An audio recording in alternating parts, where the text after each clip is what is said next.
أشهد أن لا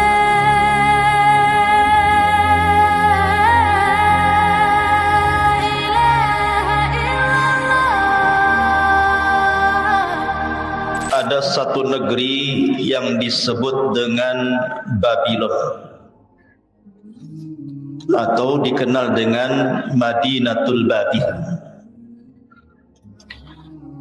Kenapa disebut Babilonia atau Babil? Ada yang mengatakan namanya adalah Abwabullah,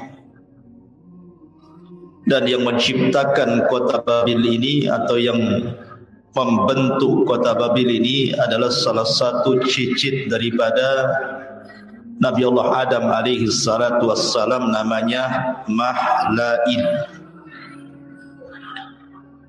Dari negeri inilah asal muasal tersebar ilmu sihir. Jadi kalau kita cerita dunia sihir, maka asal muasal sihir itu dari negeri Babil atau kita kenal dengan Babylon. Dahulu ada tukang sihir besar, Sahirul Akbar, yang diberi gelar Zoroaster. Agak sulit namanya, Zoroaster, kurang lebih begitu. Jadi Zoroaster ini adalah penyihir yang sangat besar di negeri Babil ini. Tentu dia mendapatkan ilmu sihir itu tawarus karena pewarisi dari paman-pamannya. Karena ada dalam sebuah riwayat Israiliyat bahwa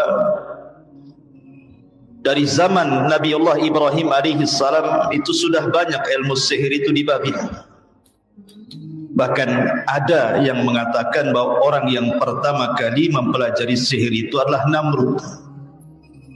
Walaupun ada juga yang mengatakan bahwa yang pertama kali mempelajari sihir itu adalah Harut dan juga Marut. Itu berdasarkan Al-Quran. Lah Zoroaster ini dialah yang mengembangkan ilmu sihir di Babylon.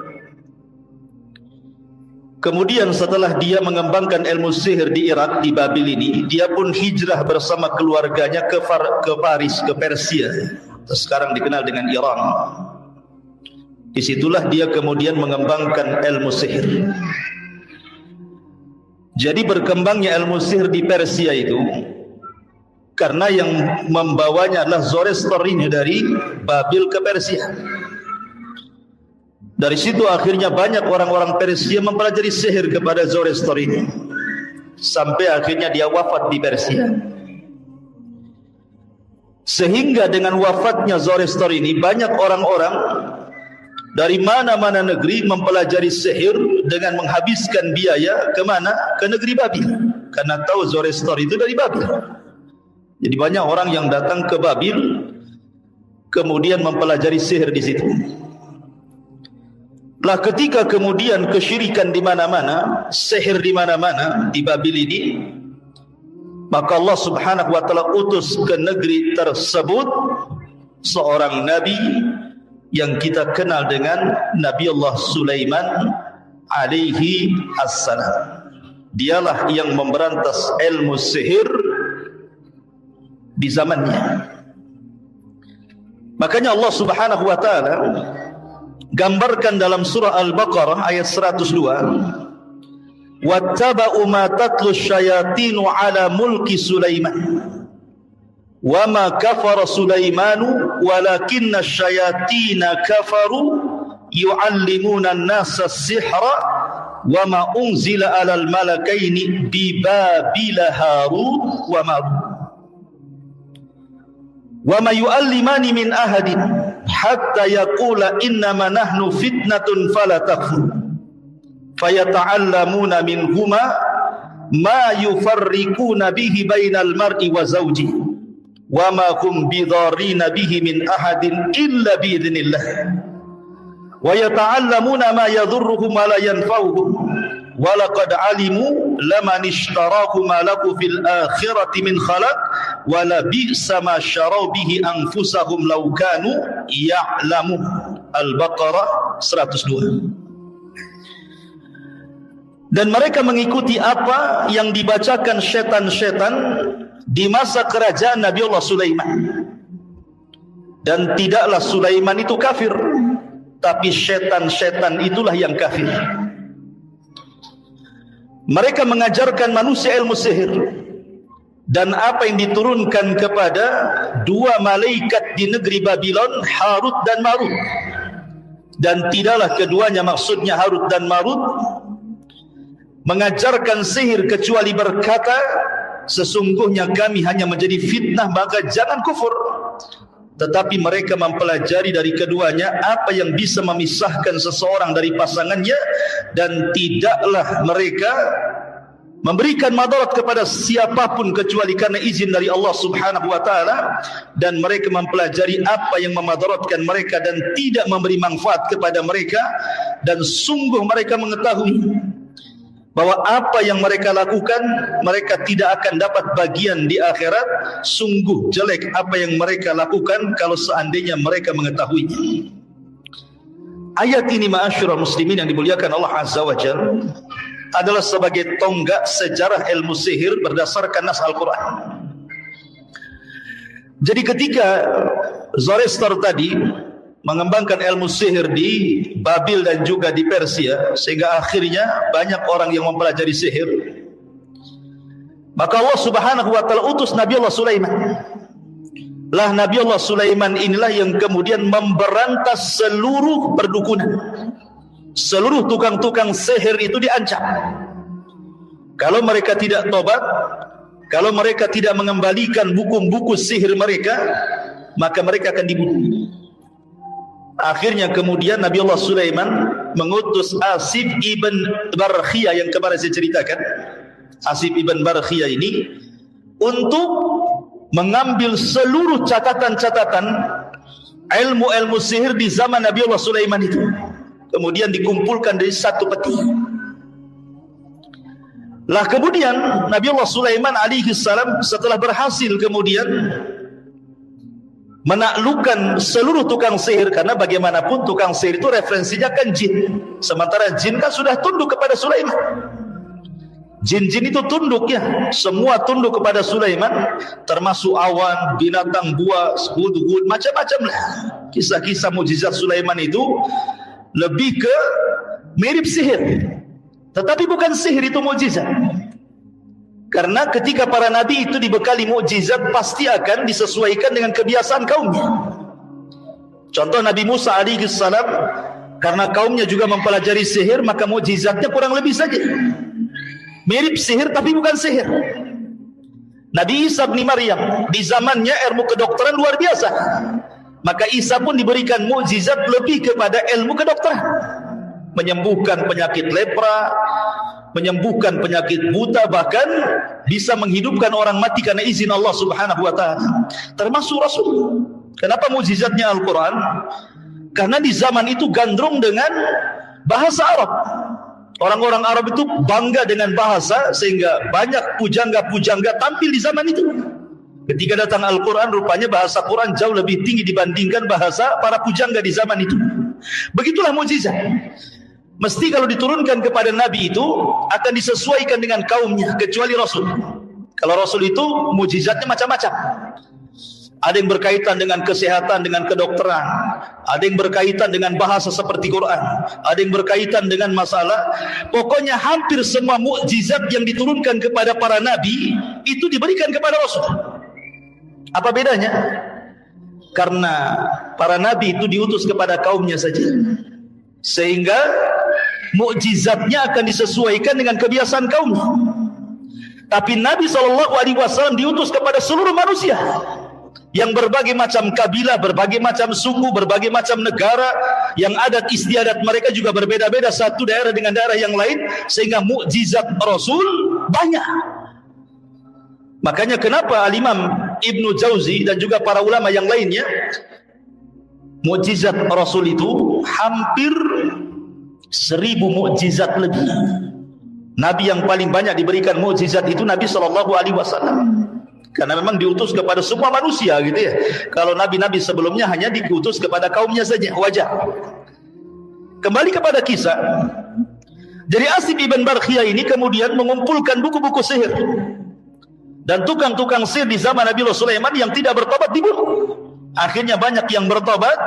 Kemudian hampir nyaris tidak ada perdukunan dan sihir lagi di zaman itu. Karena semua sudah dilumpuhkan Sulaiman dan kitab-kitabnya dijadikan satu peti. Kemudian diletakkan di bawah singgasana Sulaiman. Di sini Sulaiman mengatakan siapapun yang mengambil peti ini kubunuh dia. Kalau dia manusia. Tapi kalau dia kalangan jin maka kupastikan dia terbakar. Sampai akhirnya kemudian di era Nabi Allah Sulaiman, semua orang bertauhid. Tidak ada yang berani mempelajari lagi karena tahu resikonya. Sampai ketika kemudian Nabi Allah Sulaiman meninggal dunia, disinilah kemudian mulai terjadi lagi penyebaran ilmu sihir. Ketika iblis ini atau jin-jin yang jahat ini ingin mencuri buku-buku sihir yang diletakkan oleh Sulaiman di bawah singgasananya, mereka tentu tidak bisa karena wasiat Sulaiman kalau yang mengambil jin pasti terbakar. Mereka tidak bisa ngambil. Ya. Lah di zaman itu ada dua orang saleh yang disebut dalam Al-Quran namanya Harut dan Marut. Memang terjadi silang pendapat siapa si Harut dan Marut ini. Ada yang mengatakan bahwa Harut dan Marut itu adalah malaikat yang Allah Subhanahu wa taala turunkan ke bumi untuk menguji manusia. Ada yang mengatakan Harut dan Marut itu syaitan yang mengajarkan sihir. Tapi pendapat yang banyak dikuatkan para ulama bahwa Harut dan Marut itu manusia yang saleh. Karena solehnya sampai Al-Quran menyebutnya malakaini hampir sejajar dengan malaikat. Kenapa Quran membahasakan malaikat Harut dan Marut itu? Karena kesolehannya. Karena ada manusia itu kalau soleh bisa melebihi kesolehan malaikat, kan begitu. Jadi manusia itu bisa di atas para malaikat atau mungkin justru di bawah binatang ternak. Ulaika kal an'am bal hum adhal. Bahkan mereka seperti binatang ternak atau mungkin lebih rendah daripada itu. Jadi manusia itu tergantung kita mau di atas malaikat atau mau di bawah binatang. Terserah kan begitu. Laqad khalaqnal insana fi ahsani taqwim tsumma radadnahu asfala safilin. Kemudian menjadi rendah asfala safilin dengan serendah-rendahnya. Lah Sulaiman meninggal dunia. Akhirnya jin-jin yang jahat iblis ini datang kepada Harut dan Marut ini dan mengatakan kalau engkau ingin mempelajari ilmu yang dimiliki Sulaiman maka ilmunya ada di bawah singgasananya. Akhirnya kemudian Harut dan Marut pun mengambil catatan-catatan sihir itu. Karena Sulaiman sudah meninggal dunia, sehingga keduanya kan tidak dibunuh kan begitu. Karena Sulaiman yang mengancam, Sulaiman sudah meninggal. Maka diambillah kemudian catatan itu, akhirnya dipelajari. Lah ketika itu dia tahu bahwa ini ilmu sihir. Tetapi kemudian banyak manusia ingin mempelajari sihir dan datang kepada Harut dan Marut. Harut dan Marut ini menguji mereka dan mengatakan, aku akan ajarkan ilmu sihir ini kepada kalian, tapi jangan kalian kufur. Ini ilmu sihir masalahnya. Tapi mereka kekeh kemudian mempelajari ilmu sihir kepada Harut dan Marut. Sebab itulah akhirnya berkembang ilmu sihir di zaman itu. Setelah meninggalnya Sulaiman, maka ilmu sihir berkembang terutama orang-orang Yahudi. Jadi orang-orang Yahudi itulah orang yang gemar mempelajari sihir. Makanya di zaman Nabi SAW, sahirul akbar, sihir yang paling besar siapa? Labid ibn A'sah, yang menyihir Nabi SAW dan berhasil. 6 bulan Nabi SAW linglung, tapi tidak mempengaruhi akalnya, hanya mempengaruhi tenaganya saja.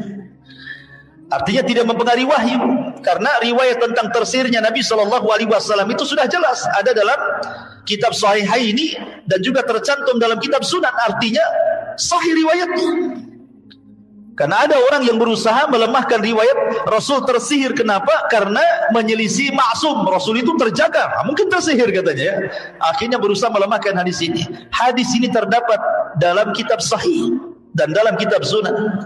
Dan tersihirnya Rasul tidak mesti menyelisih kemaksuman Nabi sallallahu alaihi wasallam, justru memperkuat bahwa tersihirnya Rasul, bahwa Rasul itu bukan malaikat tetapi Abdullah, hamba Allah. Sebagaimana dia manusia seperti kita, dia lapar kita lapar, dia makan kita makan, dia minum kita minum, dia tersihir kita juga tersihir. Justru memperkuat kalimat abduhu wa rasuluh. Bukan berarti kemudian karena dia maksum tidak terkena sihir, tidak demikian.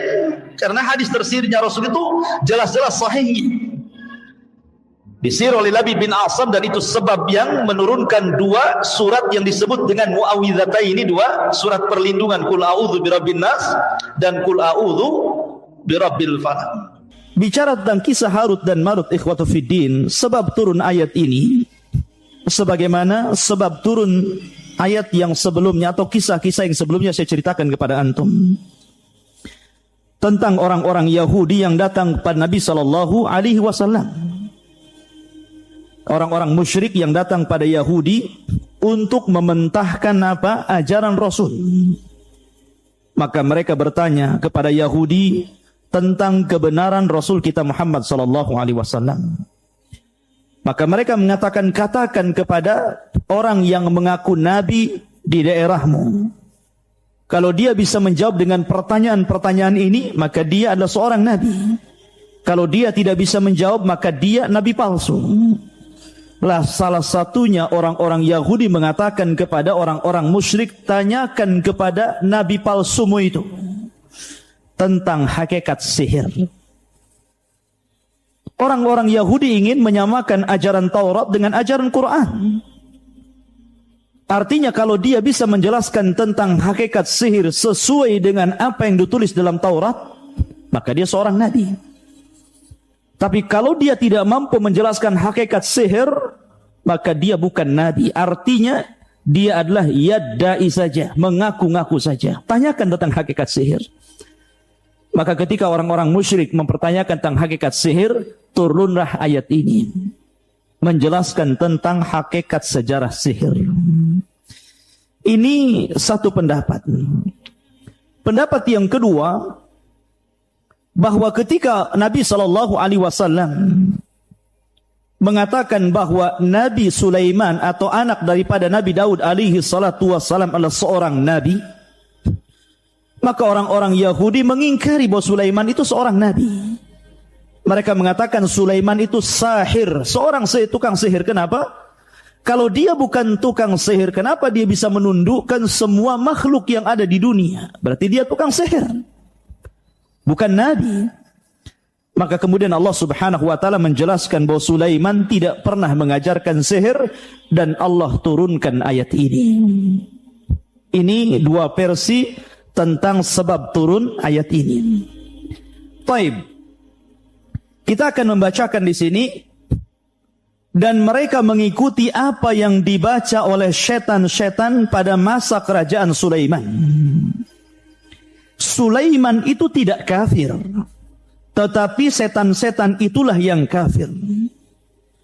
Mereka mengajarkan sihir kepada manusia, dan apa yang diturunkan kepada dua malaikat di negeri Babilonia, yakni Harut dan juga Marut. Padahal keduanya tidak mengajarkan sesuatu kepada seseorang sebelum mengatakan, sesungguhnya kami hanyalah cobaan bagimu. Sebab itu janganlah engkau kafir kepada Allah Subhanahu wa taala. Bicara tentang Harut dan Marut, ikhwatu fiddin, di sana ada kisah yang batil.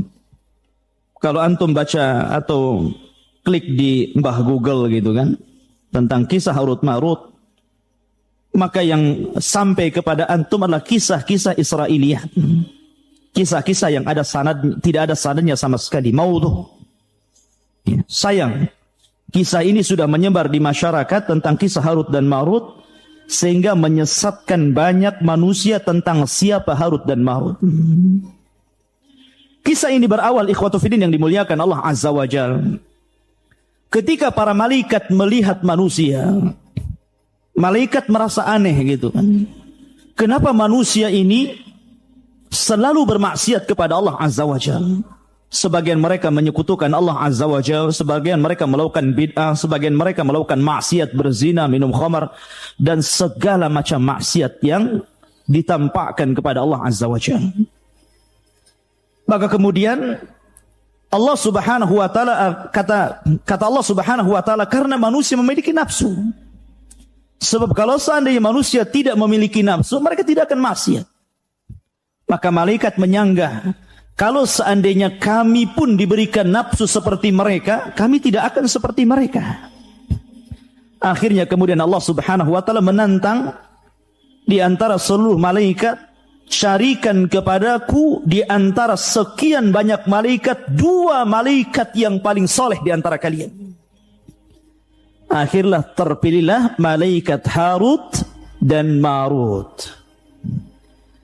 Setelah terpilih malaikat Harut dan Marut ini, akhirnya Allah Subhanahu wa taala masukkan pada hati 2 malaikat ini syahwat, nafsu. Setelah itu Allah turunkan keduanya ke permukaan bumi. Setelah sampai di bumi, ikhwatu fillah yang dimuliakan Allah Azza wa Jalla, kemudian Allah Subhanahu wa taala uji dengan wanita-wanita cantik. Pertama datanglah wanita yang cantik menggodanya. Dan subhanallah, ternyata apa yang diperkirakan malaikat bahwa ketika mereka memiliki syahwat mereka tidak seperti manusia, ternyata tidak. Justru mereka akhirnya jatuh cinta kepada wanita itu. Akhirnya kemudian Harut dan Marut pun karena digoda oleh wanita tersebut hampir melakukan perzinahan dengan wanita tadi. Tapi wanita itu tidak mau, akan tetapi memberikan syarat, kalau engkau ingin berzinah denganku, maka berbuatlah syirik kepada Allah Subhanahu wa taala. Disuruh menyekutukan Allah Azza wa Jalla. Akhirnya ketika mendengar syarat itu terlalu berat, maka Harut dan Marut menolak, nggak mungkin saya melakukan perbuatan yang sangat besar, melakukan kesyirikan kepada Allah Azza wa Jalla. Akhirnya tidak jadi berzina dengan wanita itu karena syaratnya terlalu berat. Kemudian setelah itu datang lagi wanita yang lain, yang lebih cantik lagi. Kemudian diajak berzina, tapi wanita itu menolak. Kemudian memberikan syarat, kalau engkau ingin berzinah dengan aku, bunuh orang itu.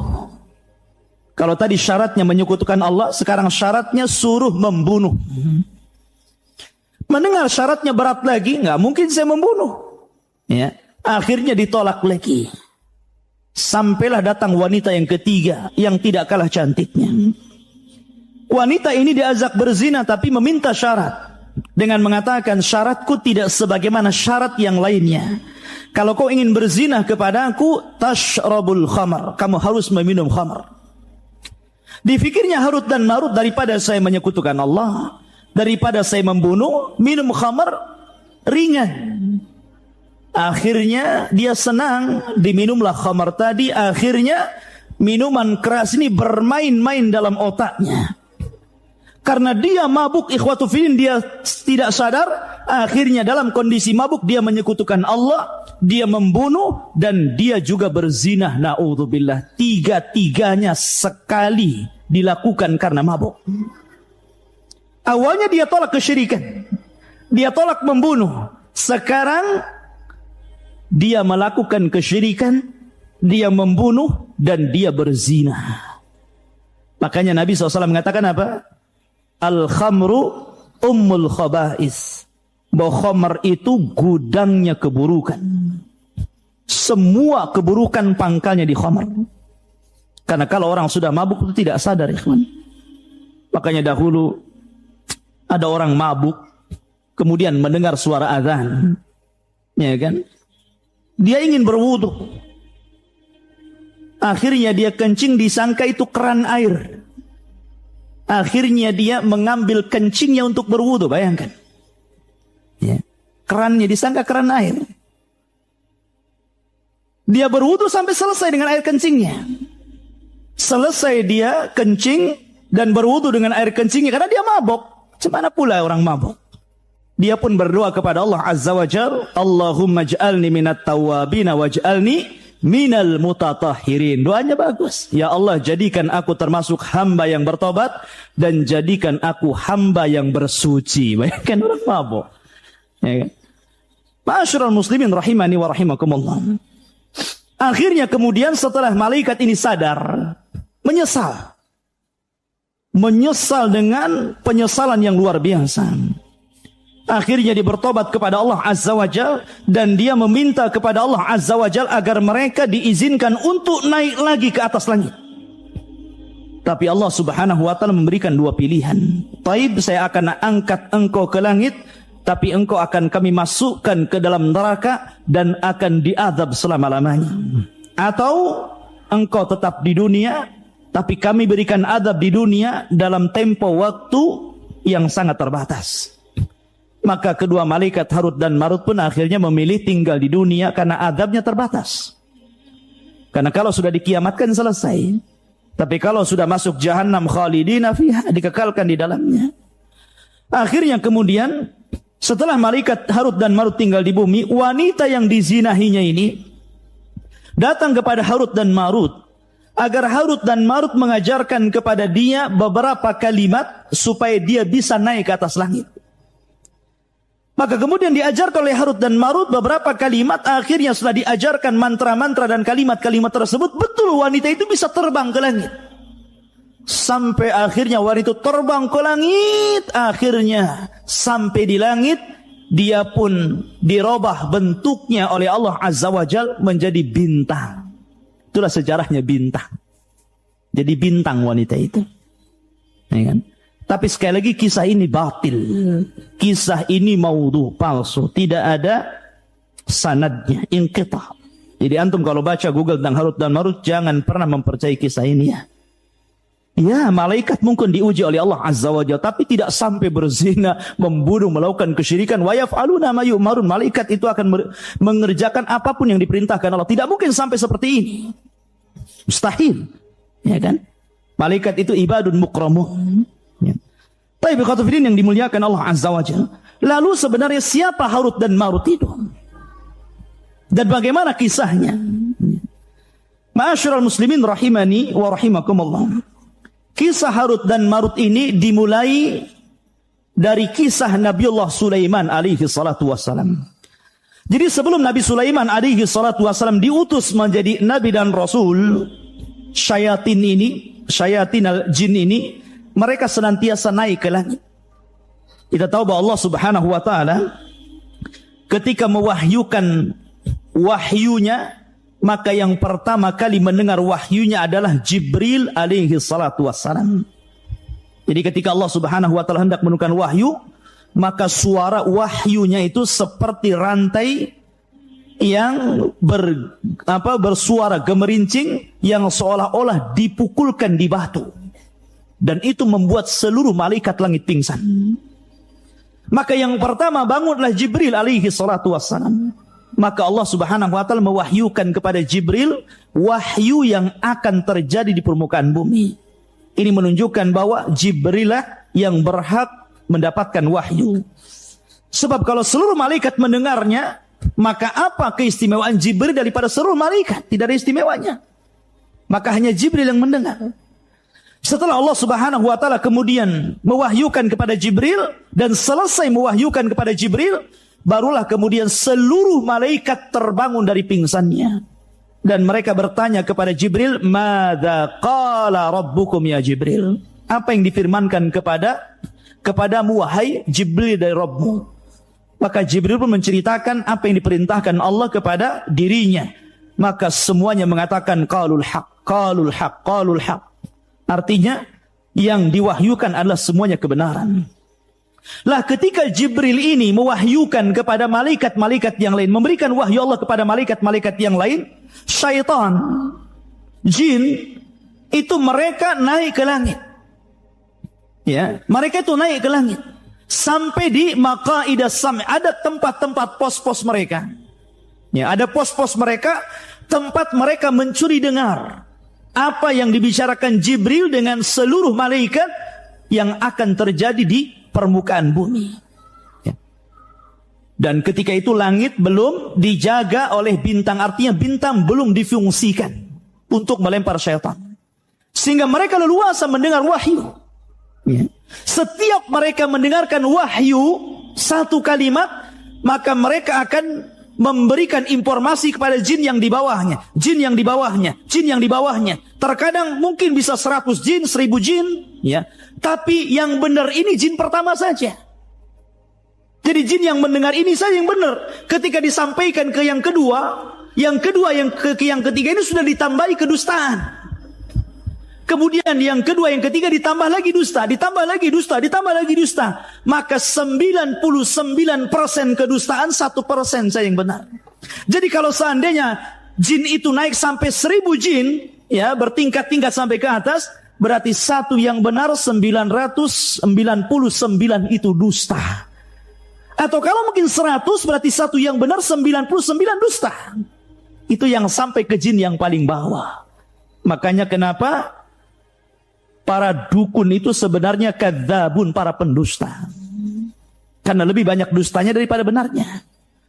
Maka sampai jin yang bawah, maka mereka akan mencari para kuhan, mencari para dukun paranormal, untuk memberikan kepada mereka kabar tentang gaib menurut manusia.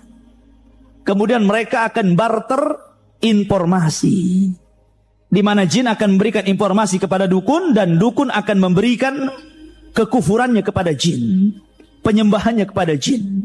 Mereka berbisnis dalam kekufuran, ya kan?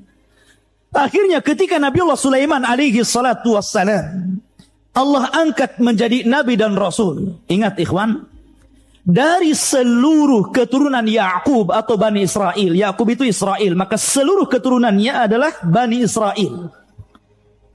Yakub itu memiliki 12 anak, 12 putra, salah satunya Yusuf dan Binyamin.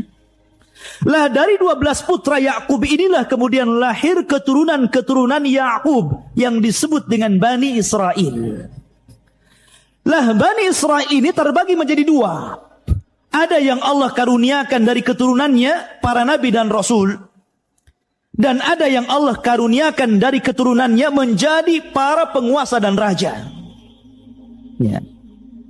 Lah ada dua nabi yang Allah gabungkan antara nubuwah dan juga kerajaan. Siapa? Pertama Nabi Daud alaihi salatu wasalam. Allah gabungkan bukan hanya sebagai nabi, tapi dia juga sebagai raja. Padahal sebelumnya kalau raja saja, kalau nabi saja. Ya. Tapi Daud Allah gabungkan dua kenikmatan, nabi dan juga raja. Kemudian setelah Daud meninggal dunia, warisan ini diberikan kepada ibnu Daud, Sulaiman alaihi salatu wassalam. Allah gabungkan juga dua kekuasaan ini, jadi nabi dan juga jadi raja. Bahkan dia raja dari seluruh para raja di zamannya. Makanya sering saya katakan bahwa di dunia ini yang pernah berkuasa, menguasai dunia secara jumlah hanya ada 4. Yang 2 mukmin dan 2 kafir. Yang satu Nabi Sulaiman, dia menguasai dunia, dia mukmin. Kemudian yang kedua Dzulqarnain, dia menguasai dunia dan dia mukmin. Kemudian yang 2 kafir, pertama Raja Namrud, yang ketiga, yang keempat Bukhtun Nasr, yang telah menyerbu negeri Palestina dan memperbudak bangsa Yahudi. Ada yang mengatakan ikhwatu fiddin yang dimuliakan Allah Azza wa Jalla. Jadi ketika Sulaiman ini Allah berikan mukjizat bahwa dia diberikan seluruh kekuasaan yang ada di alam semesta, maksud di alam bumi ini, dia bisa menaklukkan seluruh binatang. Dia bisa menaklukkan manusia dan juga jin, semua tunduk kepada Sulaiman. Makanya dia berdoa kepada Allah, Rabbi habli, ya Allah berikan kepadaku mulkun la yambagi ahadun ba'di, begitu. Ya. Jadi ya Allah berikan kepadaku satu kerajaan yang kerajaan ini tidak bisa dimiliki siapapun setelahku. Karena dia bisa menguasai semuanya. Ya, dia bisa menguasai manusia, dia bisa menguasai jin, dan dia bisa menguasai seluruh hewan-hewan. Bayangkan, Anda bisa bayang pasukan Sulaiman ini. Ya kan? Dia memiliki pasukan yang sangat kuat. Karena jin takluk kepada Sulaiman. Lah ketika itu ikhwatu fiddin yang dimuliakan Allah Azza wa Jalla, Sulaiman ini punya katib, tukang catat. Ya kan? Setiap Dan tukang catatnya Sulaiman, sekretarisnya Sulaiman ini menulis segala sesuatu yang diperintahkan Sulaiman, yang dirahasiakan Sulaiman, baik tentang nama-nama Allah yang azam, baik tentang rahasia jin, baik tentang rahasia binatang ataupun manusia. Dan yang tahu hanya Sulaiman dan tukang catatnya ini. Setelah Sulaiman alaihi salatu wassalam, Allah takdirkan mendekati kematiannya. Maka kemudian Sulaiman akhirnya menyimpan catatan sekretarisnya itu di bawah singgasananya, di sebuah kotak, dan diletakkan di bawah kursinya. Dan ketika itu Sulaiman alaihi salatu wassalam sempat mengatakan kepada seluruh jin dan manusia, man iqtaraba fi hadha sunduq minal jin sayastarih.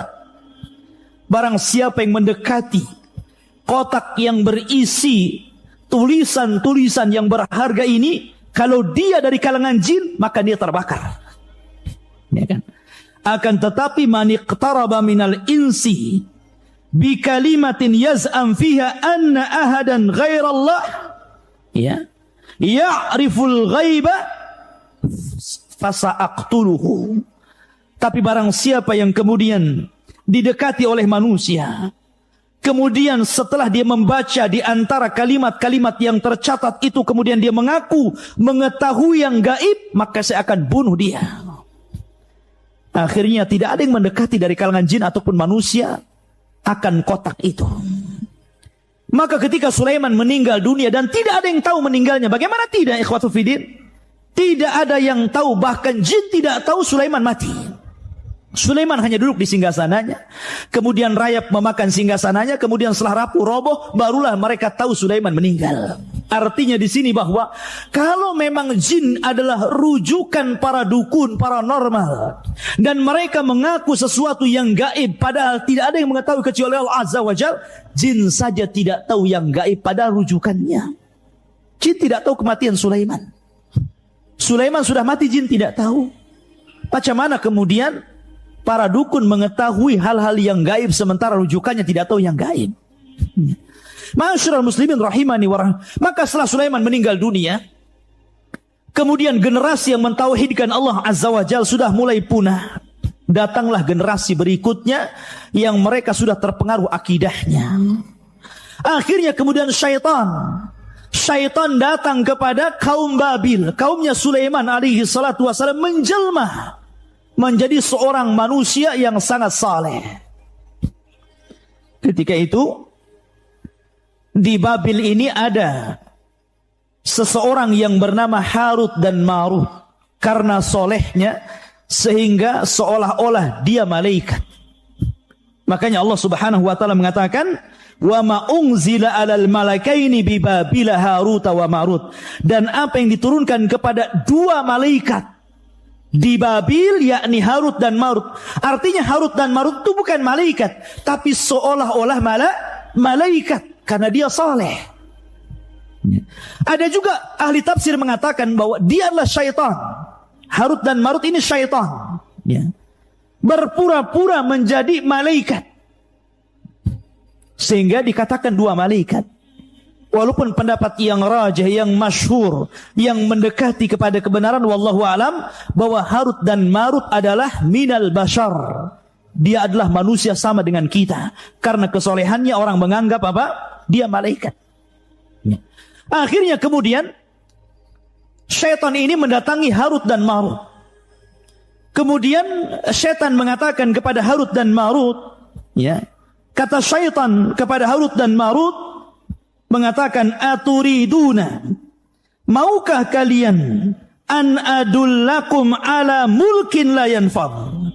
Maukah kalian berdua aku tunjukkan kepada sebuah kerajaan sebagaimana engkau melihat bagaimana Sulaiman bisa menaklukkan semua yang ada di bumi ini, baik jinnya, binatangnya, manusianya, maka aku pun akan menunjukkan kepada apa yang dimiliki Sulaiman.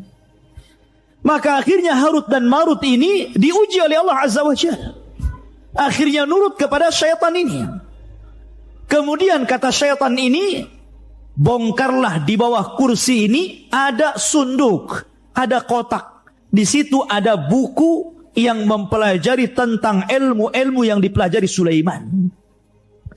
Maka kemudian Harut dan Marut mengatakan, kenapa engkau tidak ambil saja buku itu dan kau pelajari sendiri? Syaitan ketakutan, kenapa?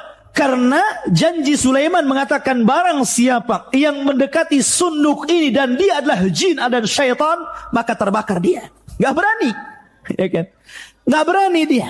Akhirnya menyuruh Harut dan Marut menggalinya. Dan setelah dibongkar kursinya, ternyata dia mendapatkan satu kotak dan berisi catatan ilmu Sulaiman tentang sihir, menaklukkan jin, menaklukkan binatang dan begitu seterusnya. Akhirnya kemudian keduanya mempelajari catatan Sulaiman itu. Dan setelah mempelajari, akhirnya dia pun memiliki ilmu sihir. Dan dikenal oleh orang-orang, kalau antum ingin belajar sihir, datanglah kepada Harut dan Marut. Itu guru sihir yang paling unggul di zaman itu. Ya kan? Maka semua orang berbondong-bondong kepada Harut dan Marut, karena di zaman itu ikhwatu fillah orang-orang Yahudi itu terkenal tukang main sihir. Karena sihir itu berasal dari mereka. Makanya siapa yang menyihir Nabi coba? Yahudi. Labid bin Asam, seorang Yahudi yang menyihir Nabi. Nabi disihir.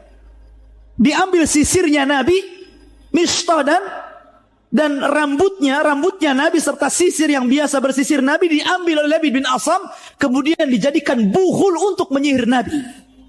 Dan berhasil. Ya kan? Karena sihir itu pasti ada buhulnya. Min syarri nafatha tifil uqad. Uqad itu artinya buhul. Setiap sihir itu ada buhulnya. Ya. Maka kemudian, dan buhul itu biasanya diambil dari orang yang akan disihir. Entah pakaiannya, entah mungkin rambutnya, entah kukunya. Pokoknya dari badan tukang sihir itu yang akan disihir tadi. Maka akhirnya kemudian diambillah rambut dan sisir Nabi SAW. Kemudian dimantra-mantrai oleh Labid bin Asam Yahudi ini.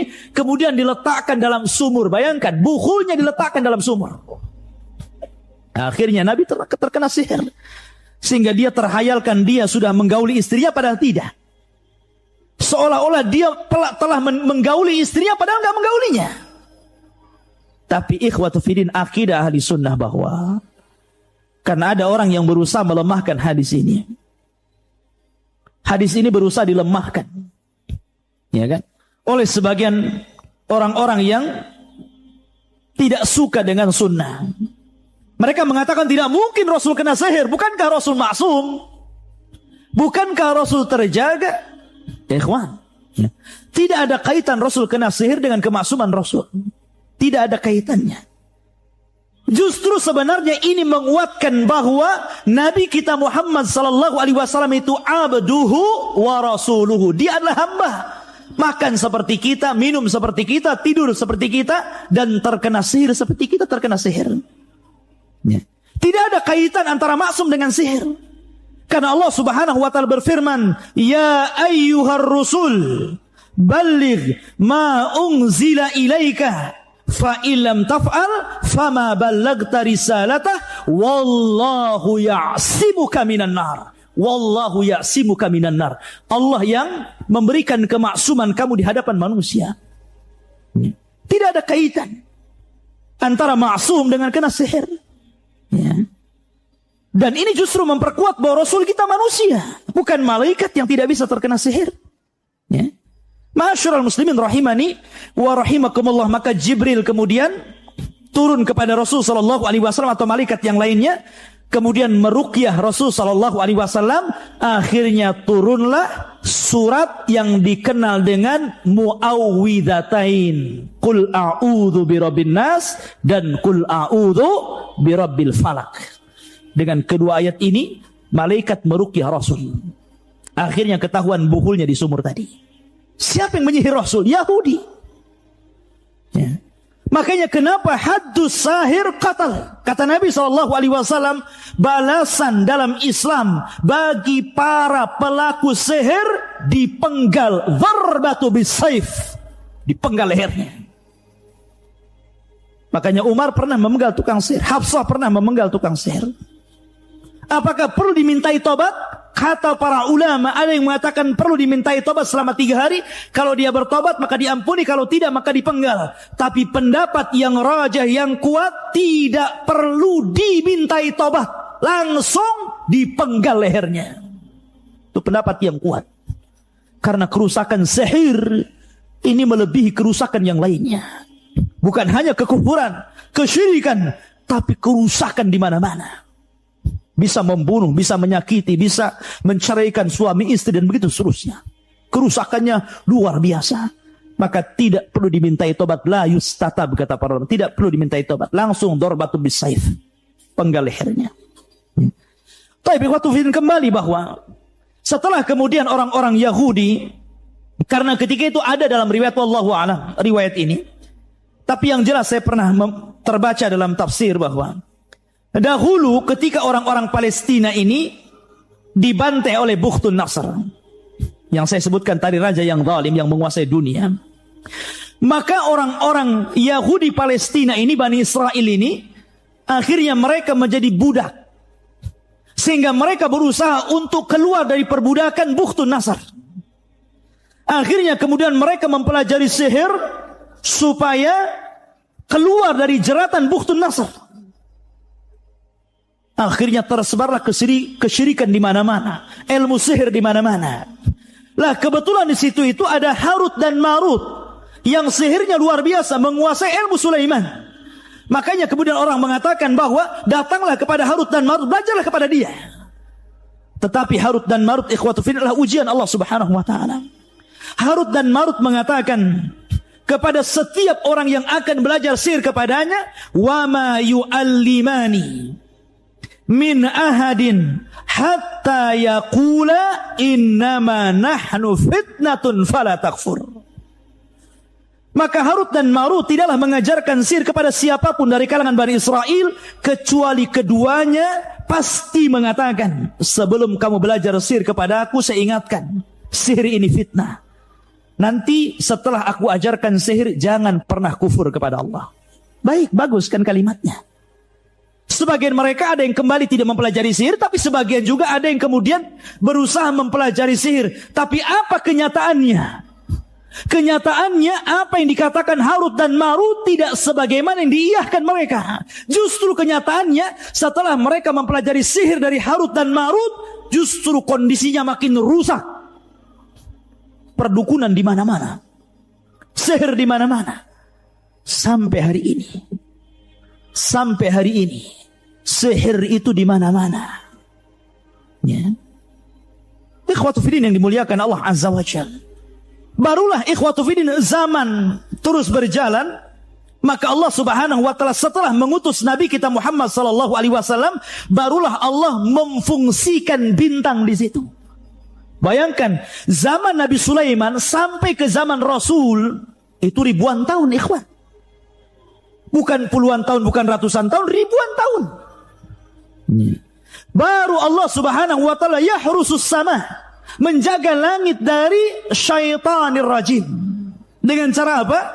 Memfungsikan bintang. Sehingga ketika itu ikhwatu fiddin, syaitan tidak bisa naik lagi ke langit. Mereka hanya berputar-putar di bumi dan tidak bisa naik ke langit. Setiap mereka naik ke langit, maka mereka akan ditembak oleh meteor dan mati. Sehingga mereka tidak berani. Di zaman Rasul tidak ada syaitan yang berani masuk ke langit. Dan ini menunjukkan tentang bagaimana Allah Subhanahu wa taala menjaga keotentikan risalah Rasul. Inna nahnu nazzalna dzikra wa inna lahu lahafizun. Kami yang menurunkan Al-Quran, kami yang menjaganya. Sebab kalau seandainya syaitan ini naik, maka akan tercampur antara perkataan Allah dan perkataan dukun. Al-Quran terjaga, maka mereka tidak bisa naik ke langit, karena mereka akan ditembak. Ya. Maka akhirnya mereka berputar-putar di bumi sampai suatu ketika Nabi SAW berdakwah di Taif. Ma'ruf kisahnya. Ternyata penduduk Taif tidak menerima dakwah Rasul. Justru yang ada Rasul SAW dilempari sampai berdarah-darah. Akhirnya kemudian Nabi SAW pulang dengan tangan hampa bersama budaknya Zaid ibn al-Harithah. Kemudian singgah di satu tempat. Maka Nabi SAW sholat dan membaca Al-Quran. Ada yang mengatakan setelah surat Al-Fatihah beliau membaca surat Ar-Rahman, ada yang mengatakan surat yang lainnya. Akhirnya tiba-tiba ja'a nafarun minal jin, datang sekelompok dari jin. Ada yang mengatakan jin ini dari Yaman, ya kan? Jin dari Yaman melintas ketika Nabi SAW sedang membaca Al-Quran. Dan ini disebutkan dalam surat jin, ya. Dalam surat jin disebutkan ketika jin nafarun minal jinni, ada sekelompok jin yang mendengarkan bacaan Al-Quran, maka mereka mengatakan fa'aman nabi, kami beriman dengan Al-Quran.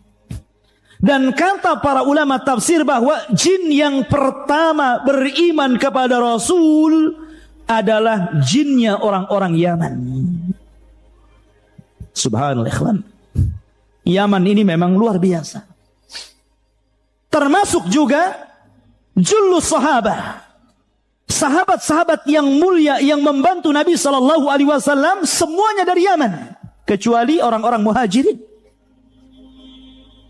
yang membantu Rasul dengan tenaga mereka, dengan harta mereka, dengan jiwa mereka, sampai Islam tersebar. Itu salah satunya adalah apa? Adalah perjuangan orang-orang Yaman. Karena orang-orang Ansar itu semua dari Yaman, dari kabilah Khazraj dan kabilah Aus. Baik manusianya, baik jinnya, maka mereka adalah generasi pertama yang beriman kepada Nabi SAW. Makanya Rasul memuji Yaman, ya kan? Al-barakatu yamaniyah wal ilmu yamani. Berkah itu ada di Yaman, ilmu itu ada di Yaman, dan begitu seterusnya. Tapi fitnah juga di Yaman. Karena tanda-tanda kiamat ketika 3 negara berperang. 1 Yaman, 2 Irak, 3 Syam. Dan sekarang 3-tiganya telah berperang. Tanda-tanda kiamat, ikhwan. Ya kan? Apakah jin-jin yang pertama beriman kepada Nabi SAW? Mereka adalah sahabat-sahabat Rasul. Sebagian ulama tafsir mengatakan, ya mereka sahabat Rasul. Mereka adalah sahabat Rasul. Mereka sama kedudukannya seperti Abu Bakar, Umar, Utsman, Ali. Kenapa? Karena ta'rif sahabat Rasul apa? Kata Ibnu Hajar, dan ini definisi yang paling mendekati kebenaran. Sahabat adalah man laqiyan nabiyya sallallahu alaihi wasallam, pertama berjumpa dengan Rasul. Tidak mesti melihat Rasul, tapi berjumpa. Karena kalau melihat, orang yang buta tidak jadi sahabat. Yang penting berjumpa dengan Rasul. Yang kedua, beriman dengan Rasul. Bukan hanya berjumpa, tapi beriman. Karena banyak yang berjumpa tidak beriman, bukan sahabat. Abu Jahal juga berjumpa, tapi tidak beriman. Tapi sahabat, tidak disebut sahabat. Tidak ada sahabat Rasul Abu Jahal, Abu Lahab, ya. Kemudian wa mata 'alal Islam. Yang ketiga, mati di atas Islam. Karena banyak juga sahabat yang murtad. Yang murtad tidak Islam, artinya tidak jadi sahabat. Walau takhallalatir riddah. Dan yang keempat, kalau dia kemudian sempat murtad, kemudian masuk ke dalam Islam, perkataan yang rajih para ulama, dia digolongkan sahabat walaupun sempat murtad, tapi masuk lagi ke dalam Islam. Sebagaimana ada beberapa sahabat yang murtad kemudian di zaman Abu Bakar masuk lagi ke dalam Islam. Mereka sahabat Rasul. Maka jin-jin yang beriman di zaman Rasul, mereka adalah sahabat Rasul.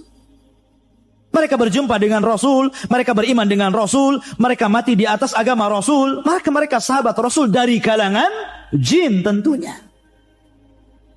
Ya. Ma'asyiral muslimin rahimani wa rahimakumullah. Kembali bahwa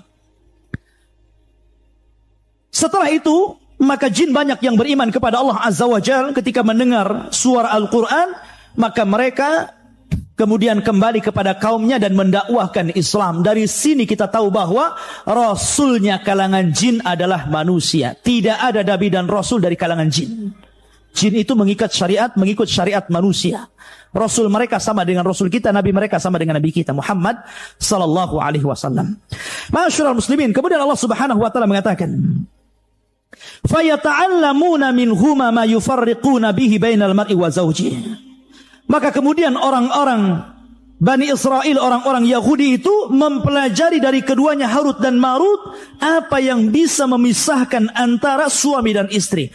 Perlu catatan ikhwan, sihir dahulu dengan sihir sekarang itu ada kemiripan. sihir yang banyak di masyarakat kita dan juga di masyarakat dahulu sebelum Islam itu berkisar di antara dua sihir. Yang pertama as-sarfu dan yang kedua al-atfu. Itu yang banyak sihir. Pertama as-sarfu, yakni memalingkan suami istri suruh bercerai. Terkadang ada suami yang kena sihir melihat istrinya tidak suka, malas untuk melakukan hubungan dengan istri padahal hubungan itu syar'i, ya kan? Malas untuk mendekati istrinya, atau mungkin sebaliknya, akhirnya ujung-ujungnya cerai. Atau yang kedua al-atfu, sebaliknya, ya. Sebaliknya menanamkan kecintaan kepada keduanya, atau menanamkan kecintaan kepada wanita orang, atau bahasa kita mungkin ilmu pelet begitu ya, supaya orang dekat dengan dia. Dan ghalibus sihri hakadha, umumnya sihir seperti itu. Namun ada juga sihir yang ganas yang sampai membunuh, ikhwan. Naudzubillah. Ya. Maka di sini Al-Quran mengatakan bahwa mereka mempelajari sihir itu apa yang bisa memisahkan antara suami istri. Wa ma hum bidharina bihi min ahadin illa biidznillah. Tapi ingat bahwa sihir apapun tidak akan memadaratkan siapapun kecuali atas izin dari Allah Subhanahu wa taala. Seandainya tukang sihir ini berkumpul di dunia kemudian hendak menyihir antum, kalau seandainya Allah tidak mengizinkan sihir itu terkena antum, antum tidak akan terkena sihir. Karena Rasul mengatakan, seandainya seluruh manusia berkumpul, jinnuhum wa insuhum, manusia dan jinnya, ala an yadhurruka bi syai'in lan yadhurruka illa bima qad kataballahu lak. Tidak akan sampai madarat itu kepadamu kecuali memang madarat itu sudah ditetapkan di Lauhil Mahfuz. Ya. Kemudian wa yata'allamuna ma yadhurruhum wa la yanfa'uhum, dan mereka mempelajari apa yang memadaratkan mereka dan tidak bermanfaat. Sihir itu tidak ada manfaatnya sedikit pun, bahkan akan mengantarkan kepada kekufuran. Sihir itu tidak manfaat, ikhwan. Maka jangan pernah mempelajari sihir. Jangan pernah, ya. Mencoba-coba baca antum ke pasar, oh ini ada bagus, ada buku mujarabat, ya kan? Isinya a ba ta sa jim kan gitu kan? Nggak jelas itu. Ya. Macam-macam, jangan pernah membaca, karena terkadang bahasa-bahasa yang dijungkir balikan dalam raja-raja itu mantra-mantra yang isinya meminta pertolongan kepada jin atau mungkin nama-nama jin itu sendiri. Jangan pernah dibaca, bakar, ya kan? Kemudian walaqad alimu laman ishtarahu ma lahu fil akhirati min khalaq wala bi'sa ma syara bihi anfusahum law kanu ya'lamun. Dan sungguh mereka sudah tahu barang siapa membeli menggunakan sihir itu niscaya tidak akan mendapatkan keuntungan di akhirat. Dan sungguh sangatlah buruk perbuatan mereka yang menjual dirinya dengan sihir sekiranya mereka mengetahuinya. Walau annahum amanu wattaqau lamasubatu min indillahi khairun law kanu ya'lamun. Dan jika mereka beriman dan bertakwa, pahala dari Allah pasti lebih baik sekiranya mereka mengetahui.